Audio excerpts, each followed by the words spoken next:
teman-teman semua, dimanapun kalian berada. Jumpa lagi dengan saya, Eri Wahyudi. Namun, di video kali ini, di kesempatan kali ini, saya tidak akan memberikan materi tentang pelajaran. Nah, pada video kali ini, saya akan membagi tips bagaimana membuat atau merangkum atau membuat catatan yang bisa membantu kita belajar dengan lebih enak, lebih nyaman, dan dengan cara yang lebih smart.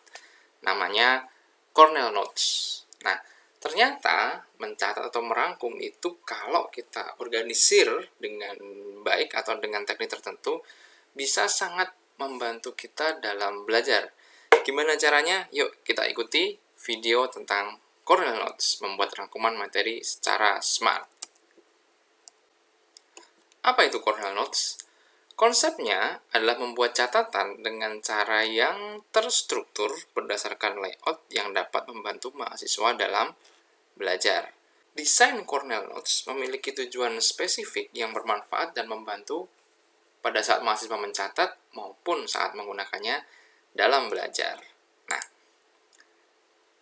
layout Cornell Notes adalah seperti ini contohnya. Ini saya contohkan dari pelajaran akuntansi keuangan menengah gitu ya. Jadi di sini kita tuliskan nama rangkumannya itu, kemudian babnya apa. Setelah itu di sini kita tuliskan identitas kita. Nah, ini biasanya identitas atau judul atau apapun di sini, catatan di sini. Ini saya tuliskan misalnya nantinya akan digunakan oleh teman-teman dalam rangka pengumpulan tugas resume gitu ya. Kotak key points berisi poin atau istilah atau hal-hal tertentu yang dianggap penting pada materi atau bab yang dipelajari.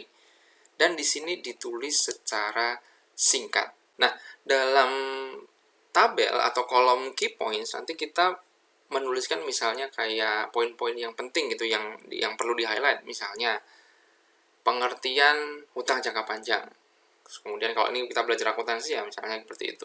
Jurnal penerbitan obligasi, jurnal pengakuan bunga, bisa seperti itu. Jadi ada key points yang kita tuliskan di bagian atau di kolom yang sini.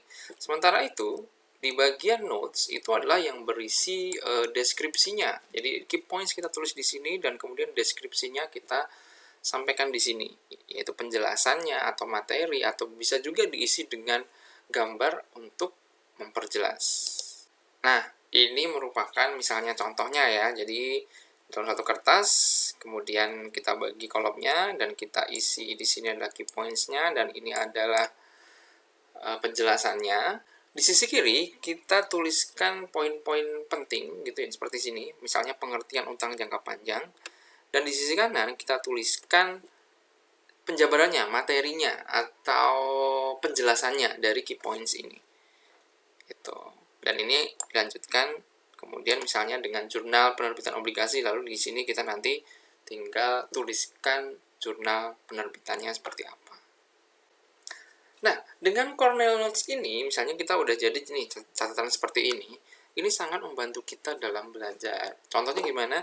Nanti kita bisa gunakan untuk belajar. Caranya adalah dengan menutup sebagian notes. Kemudian kita mencoba untuk mereview konsep yang kita pelajari. Mereview apakah kita sudah benar-benar paham, benar-benar mengingat tentang hal-hal yang dianggap penting dalam suatu materi kuliah. Jadi misalnya untuk menguji pengertian atau untuk menguji pemahaman kita tentang hutang jangka panjang, kemudian dengan ditutup di sebelah kanan, maka kita tinggal menyebutkan misalnya dalam hati gitu ya, atau diucapkan, sehingga kita bisa ya dengan mudah belajar menggunakan notes ini. Seperti itu kira-kira teman-teman, contoh sederhana penggunaan Cornell Notes dalam mencatat dan penggunaannya dalam belajar. Sampai jumpa lagi di kesempatan atau di video-video berikutnya. Semoga bermanfaat. Sampai jumpa.